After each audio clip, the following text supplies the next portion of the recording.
মুজিব শতবর্ষে শেখ হাসিনাকে খুশি করতে শেখ মুজিবের স্মৃতিচারণ ভিত্তিক 1260 পর্বের বিশেষ ধারাবাহিক প্রতিবেদন যার ডাকে বাংলাদেশ নামে গবেষণা ভিত্তিক প্রতিবেদন প্রচার করা হয় বৈশাখী টেলিভিশনে।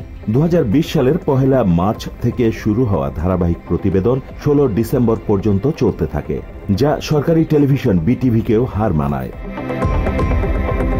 বৈশাখী টেলিভিশনকে দলীয়করণ করে একক ক্ষমতার মালিক বনে যায় টেলিভিশনটির বার্তা প্রধান অশোক চৌধুরী। ক্ষমতার দাপটে কর্মরত সাংবাদিকদের শারীরিক ও মানসিকভাবে নির্যাতন করতেন তিনি। 24 সালের গণহত্যায় শেখ হাসিনাকে সমর্থন দিয়ে সোচ্চার ছিলেন রাজপথেও।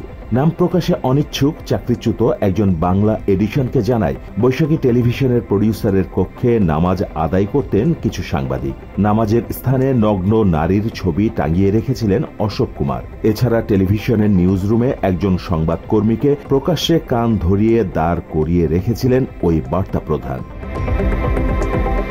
টেলিভিশনের সাবেক এক কর্মকর্তা আরিফ রহমান সামাজিক যোগাযোগ মাধ্যম ফেসবুকে লিখেছেন, বৈশাখী টিভিতে নামাজ পড়া, দাড়ি রাখা, টুপি পরা যাবে না বলে হুমকি দিতেন প্রতিষ্ঠানের হেড অব নিউজ ও সিএনই, যার জলজান্ত প্রমাণ তিনি নিজেই।